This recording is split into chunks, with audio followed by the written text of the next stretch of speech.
Hello நண்பர்களே, நான் இன்றைக்கி உங்களுக்கு ஒரு கதை சொல்ல போகிறேன். அந்த கதையை கேட்டு நல்லா என்ஜாய் பண்ணுங்கள், சப்ஸ்கிரைப் பண்ணுங்கள், ஷேர் பண்ணுங்கள். இந்த கதையை எனக்கு சின்ன வயசில் சொன்ன கதை. அதை நான் உங்களுக்கு இப்போ இந்த யூடியூப்பில் சொல்ல போகிறேன். எல்லாரும் மீன் மலையை கேள்விப்பட்டிருப்பீங்க, ரத்த மலையை கேள்விப்பட்டிருப்பீங்க. ஆனால் அதிரச மலை கேள்விப்பட்டிருக்கீங்களா? கேள்விப்பட்டிருக்க மாட்டீங்க. அந்த கதை என்னன்னு இப்போ நான் உங்களுக்கு சொல்கிறேன், கேளுங்க. வாங்க கதைகளை. ஒரு ஊரில் ஒரு அம்மா ஒரு மகன். ஆனால் அந்த அம்மாவுக்கு அந்த மகன் வெகுளி. எதுவாக இருந்தாலும் மனசுக்குள்ளே போட்டுக்கிட்டு அந்த மாதிரிலாம் இல்லை. அவர் எதுவாக இருந்தாலும் டக்கு டக்கு டக்குன்னு தமிழ் அடிச்சிடுவார். எது சொன்னாலும் ஊரெல்லாம் போய் தமிழ் அடிச்சிடுவார். இப்படியே அவங்க வாழ்ந்துட்டு இருந்திருக்காங்க.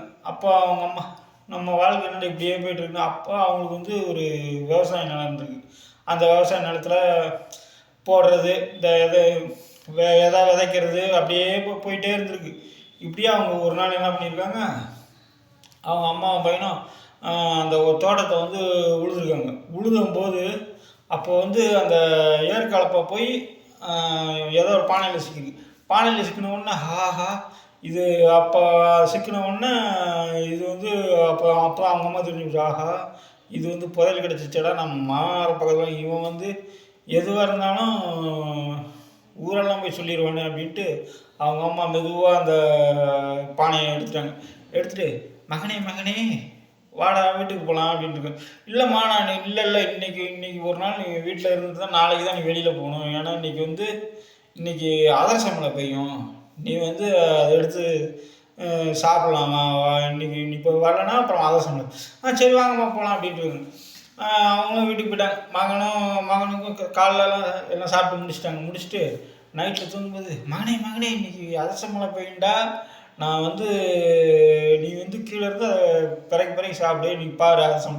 உடனே அவங்க அம்மா அன்னைக்கெல்லாம் அதிரசத்தை நல்லா நிறையா சுட்டு மேலே எடுத்துகிட்டு போயிட்டாங்க. அந்த காலத்து வீடெல்லாம் மச்சி வீடு மாதிரி இருக்கும். அதுக்கு மேலே ஒரு செம்பு தண்ணி, ஒரு அதிரசம், ஒரு செம்பு தண்ணி, ஒரு அதிரசம் இப்படியே போட்டோன்னே அவரும் நல்லா தெம்பாக சாப்பிட்டுட்டா, நல்லா சாப்பிட்டோம்மா. இல்லை நான் இன்றைக்கி தூங்கிட்டு நாளைக்கு போகிறோம்மா. அப்புறம் அவர் அடுத்த நாள் அவங்க நண்பர்கிட்ட எல்லாம் என்னப்பா நேற்று அதிரச மழை பெஞ்சுதா? நீங்களாம் என்னது அதிரச மழை பெஞ்சுதா? அதிரச மழை? ஐயோ, அதிரச மழை பெஞ்சு நீங்கள் சாப்பிட்லையா? நேற்று நாங்கள் புதையல் எடுத்தோமே. அப்போ புதையல் வேறு எடுத்தீங்களா? அதான் சரி, அதிரச மழையும் பெய்யுதுன்றாங்க, என்னடா புதையல் எடுத்ததுன்னா, இவன் ஒரு வெகுளிடா, இவன் சொல்கிறதுனா நம்ம இவங்க விட்டு தலையிடா அப்படின்ட்டு அவங்க விட்டாங்க.